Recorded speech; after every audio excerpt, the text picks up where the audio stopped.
అందరికీ నమస్కారం. నిన్నటి రోజున మన ఆంధ్ర రాష్ట్ర ప్రభుత్వం క్యాబినెట్ సమావేశంలో తీసుకున్నటువంటి ఒక బృహత్తరమైన నిర్ణయం మా యొక్క ఒడ్డెర్ల జీవితాలని కొత్త మలుపు తిప్పుతుందనే దానికి ఎటువంటి సందేహం లేదు. ఎందుకంటే కొండల్లో గుట్టల్లో మా వాళ్ళు పడుతుండే శ్రమ ఇంత అంత కాదు. ఈ శ్రమని గుర్తించి గౌరవ ఎడ్యుకేషను అదేవిధంగా ఐటీ శాఖ మంత్రివర్యులు పాదయాత్ర చేసే సందర్భంలో నేను కూడా ఆయనతో కూడా కొంత దూరం ప్రయాణం చేస్తూనే మా స్థితిగతులంతా ఆయన దృష్టికి తీసుకోవడం జరిగింది. ఆయన పూర్తిగా మా సమస్యల పైన బాగా అధ్యయనం చేసి తప్పకుండా మేము అధికారంలోకి వస్తా ఉన్నట్టే మన ప్రభుత్వం వచ్చిన తర్వాత బీసీలకు తగిన గుర్తింపుని ఇస్తాము, అదేవిధంగా ఒడ్డేలకు తగిన సముచిత స్థానం కల్పిస్తామని కూడా మాకు హామీ ఇవ్వడం జరిగింది. ఆ హామీ మేరకు గౌరవ మంత్రివర్యులు అదేవిధంగా డిప్యూటీ సీఎం పవన్ కళ్యాణ్ గారు కూడా చాలా సందర్భాల్లో ఒడ్డెర్లు చాలా దుర్భరమైనటువంటి పరిస్థితి ఎదుర్కొంటున్నారు. వాళ్ళకి మన ప్రభుత్వం వచ్చిన తర్వాత ఏదో ఒకటి వాళ్ళకి చేయాలా అని మన డిప్యూటీ సీఎం గారు కూడా గౌరవ సీఎం గారి దృష్టికి తీసుకోవడం జరిగింది. సీఎం కూడా ఎలక్షన్కు ముందే తప్పకుండా మీకు తగిన న్యాయం చేస్తామని మాకు హామీ ఇవ్వడం జరిగింది. ఆ హామీ మేరకు నిన్న క్వారీల పైన మైన్స్ పైన 15% రిజర్వేషన్ కల్పించడం జరిగింది.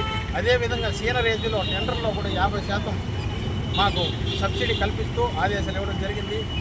దానికి గాను ఈరోజు మేము చిత్తూరు జిల్లా వడ్డేర సంఘం తరఫున మన డైరెక్టర్ పెద్దన్న గారి ఆధ్వర్యంలో అదేవిధంగా చిత్తూరు జిల్లా వడ్డేర సంఘం ఆధ్వర్యంలో మేము గౌరవ మంత్రివర్యులకు అదేవిధంగా సీఎం గారికి డిప్యూటీ సీఎం గారికి మేము ఈరోజు పాలాభిషేకం చేయడం జరిగింది.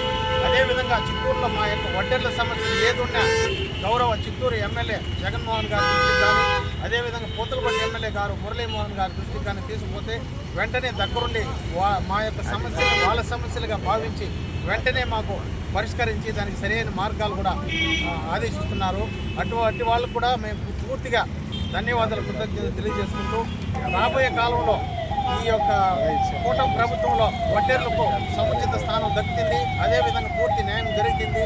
మా యొక్క చిరకాల కోరిక అయినటువంటి ఎస్టీ సాధన కూడా సాధించుకుంటామనే నమ్మకం గౌరవం కూడా ఈ ప్రభుత్వం పైన మాకుంది.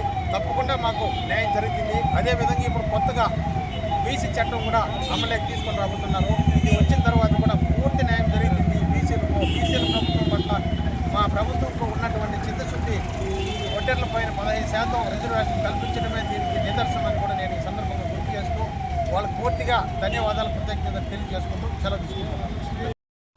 వడ్డేర సోదరులను కూడా ఆయన తెలియజేసుకుంటూ ఈరోజు కూటమి ప్రభుత్వంలో మనకి వడ్డేర్లకు ఇచ్చిన మాట ప్రకారం ఒక్కొక్కటి నెరవేరుస్తున్న ఈ కుటుంబ ప్రభుత్వానికి నా యొక్క ధన్యవాదాలు తెలుపుకుంటూ యువగలం ప్రోగ్రాంలో మన లొకేషన్ వడ్డేర్లకు ఇచ్చిన మాట ప్రకారం ఈరోజు మన క్వారీలు అయితేనేమి బీసీ చట్ట రక్షణ అయితేనేమి ప్రతి ఒక్కటి కూడా అమలు చేస్తున్నారు.